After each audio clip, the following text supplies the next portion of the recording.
I have nothing left. I escaped, but if I'm honest, I wish I hadn't. I just hope that Dimples didn't make it out. My name is Jeremy. My family and I had moved from the city to a small suburban town 2 months ago. A house me and Claire, my wife, had bought was double the size of the townhouse we had just moved from. Claire was a teacher and had transferred to the now local school, and I worked remotely. I set my office up on the ground floor. It was right next to the door that led down to the L-shaped basement. The basement wasn't your traditional dark and dingy storage space. The hard concrete walls were painted all white with dusty gray painted floorboards. The wooden stairs, while tired and slightly warped, were also painted to try and bring some life back into them. The previous owners had left their pool table and various arcade machines down there, along with various other furniture throughout the house. The reason why, though, was unknown. The realtor said to us, "Our 2 kids, Harry 8 and Charlotte 6, would love it as a play space." I thought. It was a Sunday afternoon, a month after we had moved in. Claire had not long come home with Charlotte. They had both been shopping at the mall for most of the day. I was finishing up some work in the study. I could hear Harry playing with the arcade machine down in the basement.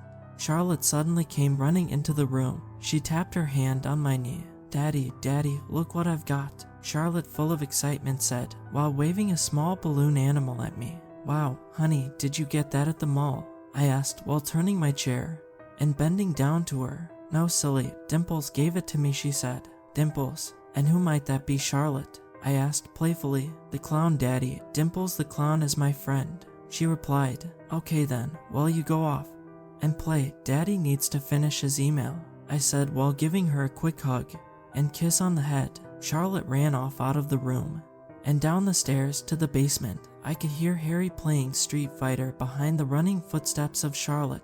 I finished the rest of my email and went to the living room, where Claire was watching an episode of a Netflix series. "Hey hun, how was the mall?" I asked while sitting down. "Yeah, alright. I managed to find Charlotte some new school shoes," she said. The exhaustion in her voice was evident. "That sounds fun," I responded, full of sarcasm. "Oh, trust me, it was. I'm sure she tried on at least 25 pairs before she settled on one," she said in annoyance. "Well, at least it's done. You can relax now," I replied. "Yes, I'm trying to," she said, gesturing me to take the hint. Okay, I've got to finish up some reports anyway," I said while getting up. "Have fun," Claire said sarcastically. I was about to walk out of the room when I had remembered the reason why I had gone in there. "Claire, honey," I said while turning around. "Yeah," she murmured, her mind and eyes fixated to the TV. "Did you get Charlotte a balloon animal from a clown while you were at the mall?" I asked. She shook her head. "No, why?" she inquired. "She had this balloon animal and said she got it from a clown," I said, confused and slightly worried. "She could have found it when we were out. I was holding a lot of bags, so I probably didn't notice," she explained. Okay, just kind of weird, that's all," I said while turning to walk away. "I think I did see her holding it actually. Don't worry," Claire said. As I walked out of the living room, I sat back down to my laptop, my mind still feeling slightly creeped out about what Charlotte had said. I could hear her laughter sounding in the background as footsteps came running up the basement stairs. Harry came into the study. "Are you done yet, Dad?" he said while hovering by my left shoulder. "Soon, dude. I just have to submit this report and I'll be done," I replied. "Okay, I will set up the Xbox upstairs so we can play," Harry said while leaving the room. "I'll be up soon," I shouted back as he ran upstairs. After I had finished and sent over my report, I turned the laptop off. I walked past the door to the basement. I could hear Charlotte talking and giggling. I thought I would double check on her. "Charlotte, honey, are you okay?" I asked while making my way down the creaking wooden stairs. It fell eerily silent.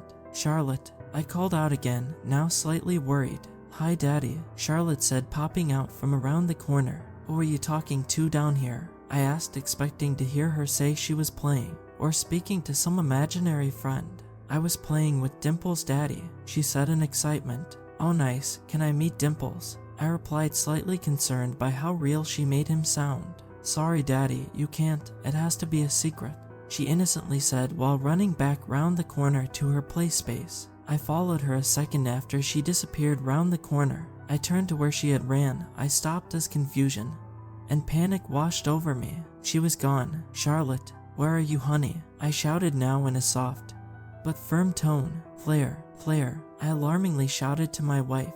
She came running down to the basement, her footsteps heavy with dread. What's wrong?" she said while trying to catch her breath. "I can't find Charlotte. She was just here," I said while my breathing fell deeper. "She has to be here somewhere," Claire replied while searching under the pool table. I walked over to where Charlotte had been playing. I looked down at the crayon-drawn papers that littered the floor. They were all of the same thing, a colorfully doodled clown. The silence was suddenly broken by rippling taps coming from the small storage cupboard under the stairs. It was almost like someone's fingernails had ran down the other side of the door. I slowly walked up to the door. "Charlotte, why are you hiding from me?" I asked, my voice now soft and calming. I grabbed the handle and pulled the door open. There standing was Charlotte, giggling with her hand covering her mouth. "You found me," she yelled while scampering out. "Don't do that again, you had us worried," I said back to her, my face and tone now stern and full of warning. "Listen to Daddy, Charlotte, you could have been hurt in there," Claire said while bending down to hug her. "You can't come down here on your own again, Charlotte. You have to play next to your brother in the future, okay?" I said with slight anger muddying my soft tone. She nodded. We all walked back up the stairs. I flicked the light off as I neared the door. I quickly turned it back on again once I heard a shuffling noise coming from the darkness behind me. I hesitantly walked back down the stairs. The wooden panels groaned under every step. A faint sound echoed from round the corner. It was music. The quiet melody grew slightly louder as I turned the corner. There sat amongst the scribbled drawings on the floor was a small wind-up music box. Every hair on my body stood on end as the cupboard door began to creep open slightly. I had that feeling of dread fill my body just as the music box stopped. The silence then smothered me as I had a rush of confidence. I marched up to the cupboard and flung open the door. Nothing but an old broom and some leftover paint tins met my eyes. I closed the cupboard door and walked back up the stairs. I shook my head at how I'd nearly let my own fear get the better of me. Later that night, when the kids had gone to bed, me and Claire were engrossed in some easy watching Discovery Channel program. We then heard what sounded like the basement door open and two sets of soft footsteps walking down the stairs. It was the kids. "I'll go," Claire said, while letting out a deep sigh in annoyance. I continued to watch the TV as Claire walked past me and towards the basement. After around 10 to 15 minutes, they still hadn't come back up. I thought it was a bit strange, but maybe she was talking to them down there. 5 more minutes passed before I finally decided to check on them. I neared the closed basement door. That's strange, I thought. The door would normally be open. I opened the door. My eyes were met with darkness. "Claire, kids," I called down, my voice echoing into the dark depths below. I flicked the lights on as they blinked and buzzed before settling. I made my way slowly down the steps, calling out to them one by one. "Claire, Harry, Charlotte." As I neared the bottom, I heard a sharp scrape on the floor to my left. It sounded like something heavy and metallic being picked up from the floor. The faint sound of the music box played once again. As I slowly rounded the corner, my body instantly seized up in shock. In front of me sat, slumped up against the wall, was my sweet loving family. Blood splattered across the white wall behind them, and their faces, their once beautiful, sweet faces, had the same large forced smile on them. 2 metal nails sat embedded into each one of their cheeks, stopping that awful smile from dropping. Tears rolled down my face as my whole world crumbled in front of me. The music box then stopped playing. Jeremy, a scratchy, sinister, almost tuneful voice spoke, beckoning me from within the cupboard which was situated to the left of the bodies of my family. "Why did you have to stop my fun? We were having so much fun." The voice continued while letting out a loud, deranged laugh that bounced off the surrounding walls. "What do you want? Why have you done this?" I uttered through my heartbroken tears. "She tried to stop our game, and you tried to stop Charlotte from playing with me." The voice grew deeper into a rasping growl. It continued, "Now I can play with them as much as I want. Just look how happy they all are," it said, while a white bony hand clutched the edge of the cupboard door. I backed slowly away as a small figure emerged from the cupboard. He was around 5 feet tall, wearing large blood-soaked shoes. A deep red gown covered his body and was topped with a polka-dot ruffed collar. He had a shiny white face with a painted red smiling mouth, exposing crooked yellow teeth. 2 metal nails were pressed firmly into each of his cheeks. His eyes were dark and menacing, with black-colored face paint lining each eye, which then arched over his brow. His smooth, glossy forehead was marked by a small child's bloodied hand print. Upon his terrifying head sat straight, bright red patchy hair. He gradually lifted a rusted, blood-stained metal hammer up that was clutched in his right hand as he just stared into my eyes. I was frozen for a second before turning to run. I darted up the stairs, lunging 2 to 3 steps at a time. As a demented laugh rang from behind me, I stumbled through the door and firmly closed it shut, resting my back on the cold, grainy wood. I closed my eyes, my breath spluttered out in quick, shallow bursts. I then suddenly found myself unable to breathe through fear as I heard footsteps slowly thump up the stairs.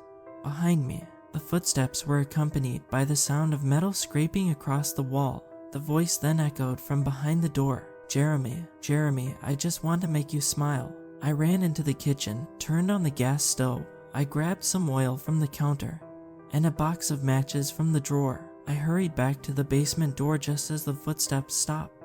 A bang and a crack reverberated through the door. A large split began to form through the middle. I doused it in oil just before I struck and threw the lit match onto it.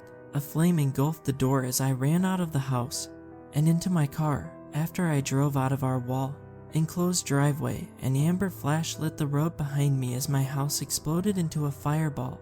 I pulled over further down the road as I began to break down into tears. I called the emergency services, sobbing as I told them I had escaped a fire in my home, but my family were still inside. They ultimately ruled it as a combination of a kitchen fire and gas leak. Once the funeral of my wife and kids had taken place, I stayed at my parents' house for a couple of weeks. I have now since moved across the country into a small apartment. It's been a month now, and I still have not slept a solid night since. As I lay here thinking and writing about that terrifying murderous clown, I just can't help wondering, what happened to Dimples? Did he perish in the fire? Or did he somehow make it out? After all, they only ever found 3 bodies inside. The most ironic thing to come from all this is I don't think I will ever smile again.